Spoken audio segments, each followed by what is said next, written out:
दोस्तों, अगर किसी ने 1976 में विप्रो में 1000 रुपये लगाए होते तो आज उसका अमाउंट होता 700 करोड़ के आसपास।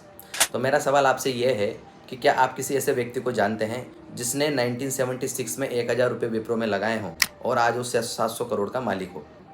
आपका आंसर होगा नहीं।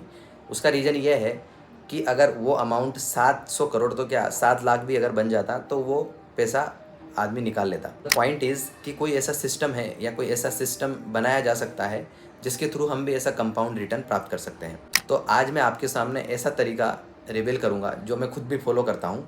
उससे आपके दो बेनिफिट होंगे। पहला कि उससे आपका वक्त बचेगा, क्योंकि मैंने रिसर्च करी हुई है और मैं आपको इस वीडियो के माध्यम से उस रिसर्च को बताऊंगा।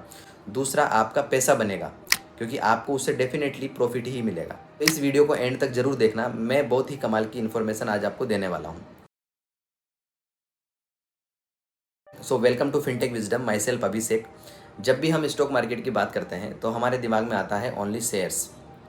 लोग कहते हैं कि मैंने उस XYZ कंपनी के शेयर लिए, मेरा तो नुकसान हो गया, या आज भी वो शेयर उसी प्राइस पे ही पड़े हैं। फिर कुछ लोग कहेंगे कि म्यूचुअल फंड सही है, जैसा कि महेंद्र सिंह धोनी भी ऐड करता है कि पहले म्यूचुअल फंड्स इस इनिंग्स की शुरुआत म्यूचुअल फंड से। आज की इस वीडियो में मैं आपसे ना तो म्यूचुअल फंड की बात करूंगा ना शेयर की बात करूंगा।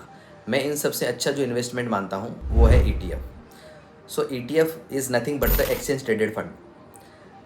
ETF का मतलब है कि ग्रुप ऑफ शेयर्स, किसी सेक्टर, किसी थीम, किसी इंडेक्स को फॉलो करते हुए जो शेयर्स हैं उनका अगर हम ग्रुप बना देते हैं तो वो बन जाता है एक ETF। आप जानकर हैरान हो जाएंगे कि USA में ज़्यादातर लोग ETF के थ्रू ही मार्केट में इन्वेस्टमेंट करते हैं।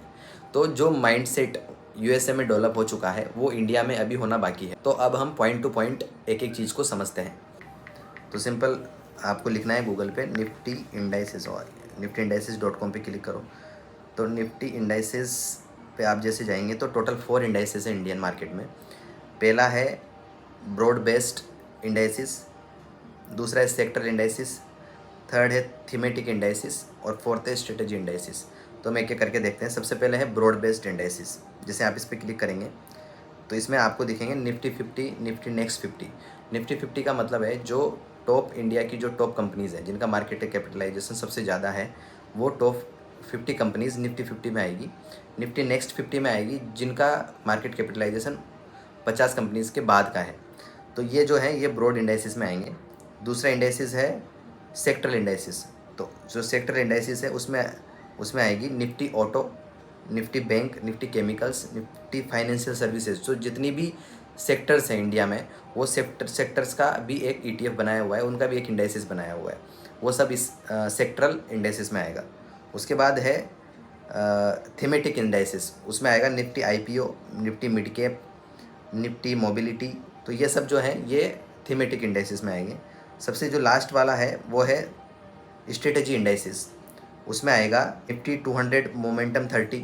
तो इसका मतलब है कि जो निफ्टी में 200 कंपनीज़ हैं तो जिन 30 कंपनीज़ में सबसे ज़्यादा मोमेंटम रहेगा वो जो सेक्टर है वो ये वाला इंडिकेट करता है। उसके बाद आप नीचे देखेंगे तो निफ्टी अल्फ़ा लो वॉलेटिलिटी 30। तो ये जो स्ट्रेटेजी इंडाइसिस है ये इंडिकेट करता है कि जिन 30 कंपनीज़ में सबसे कम वॉलेटिलिटी रहेगी वो उसी में ये इन्वेस्टमेंट करेगा। अब हम ये देखेंगे कि कितने ETF इंडिया में लिस्टेड है। तो simple list of ETF in India search करो, उसमें आप एक्सचेंज ट्रेडेड फंड ETF में जाएंगे NSE की वेबसाइट पे। तो आपको यहाँ पे पूरे जो जितने भी ETF हैं इंडिया में वो सब दिखेंगे। ये पूरी लिस्ट है ETF की। उसके बाद हम ऊपर जाएंगे, हम इस लिस्ट को डाउनलोड कर लेते हैं। तो डाउनलोड कर लेते हैं इस लिस्ट को, सेव। ठीक है, अभी मैं लिस्ट को दिखाता हूँ आपको। तो ये टोटल जितने भी ETF हैं उनकी लिस्ट है। अगर हम इसको काउंट करते हैं नीचे तो ये टोटल जो ETF हैं ये टोटल हमारे पास है अप्रोक्स 275 ETF हमारे पास अभी इंडिया में लिस्टेड है। तो हमें ETF में इन्वेस्टमेंट क्यों करना चाहिए, उसका सबसे पहला आंसर है कि हमारा पोर्टफोलियो इससे डाइवर्सिफाई होगा। मैं आपको एक कमाल की चीज़ दिखाता हूँ।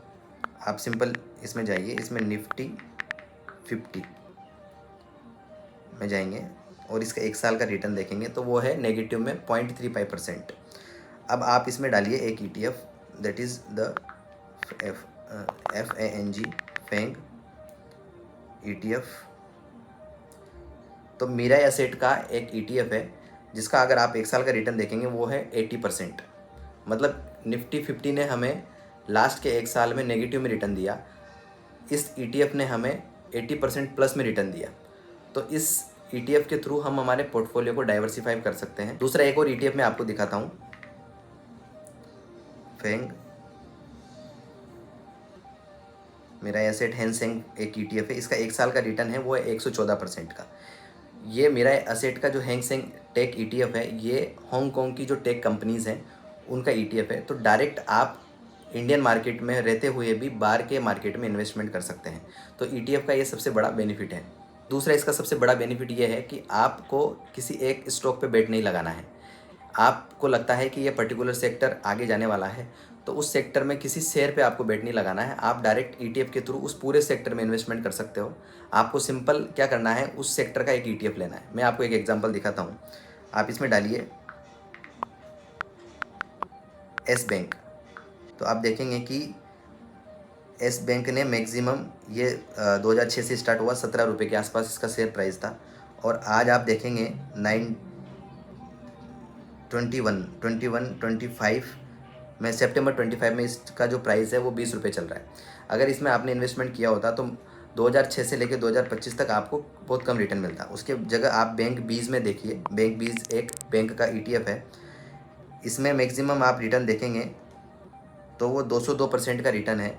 ये 193.5 रुपीज़ से स्टार्ट हुआ था 2015 में, और आज आप देखेंगे 2025 में इसका जो प्राइस है वो 573 रुपीज़ है।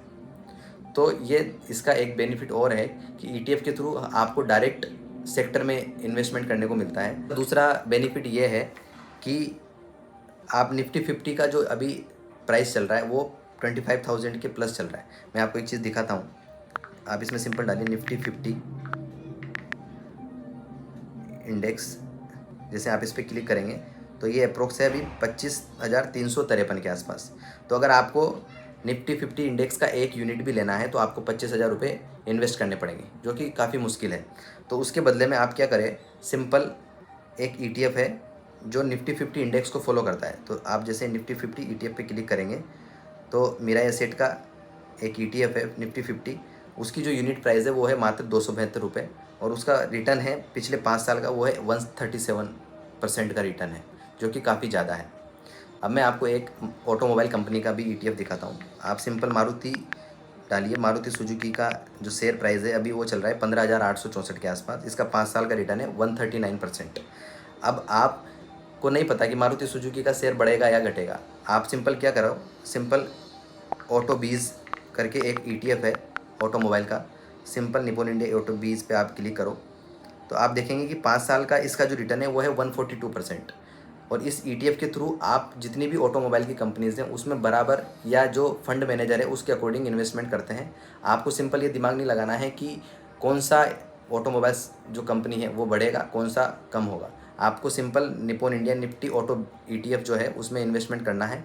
आपको सबसे ज़्यादा जो रिटर्न है वो इस ETF के थ्रू ही मिलेगा। अब मैं आपको सभी सेक्टर के कुछ ETF के नाम दिखा देता हूँ। सपोज IT सेक्टर है, IT सेक्टर में आप देखेंगे तो यहाँ पे DSP Nifty IT, ICICI prudential Nifty IT ETF। तो ये सब जो ETF हैं ये IT के हैं। उसके बाद आप बैंक सर्च करिए, ये सब जो ETF है ये बैंक के ETF हैं। UTI निफ्टी ETF है, HDFC प्राइवेट बैंक है। उसके बाद आप इसमें सर्च करिए हेल्थ केयर, तो जैसे हेल्थ केयर डालेंगे तो हेल्थ केयर से रिलेटेड जितने भी ETF हैं आपको यहाँ पे मिल जाएंगे। तो आज आपको इस वीडियो में अगर ETF एक बेटर वे ऑफ इन्वेस्टमेंट लगता है तो आप ज़रूर कीजिए। डिसीजन आपका है, पैसा आपका है। अगर आपको ETF से रिलेटेड और भी कोई जानकारी चाहिए कि ETF का पोर्टफोलियो कैसे बनाएं, ETF में इन्वेस्टमेंट कहाँ करें, तो आप कमेंट में डालिए ETF, मैं उससे रिलेटेड वीडियो ज़रूर बनाऊंगा। अगर आपको इससे थोड़ा सा भी इन्फॉर्मेशन मिला हो तो इस वीडियो को लाइक, शेयर और सब्सक्राइब ज़रूर करिए। Thank you.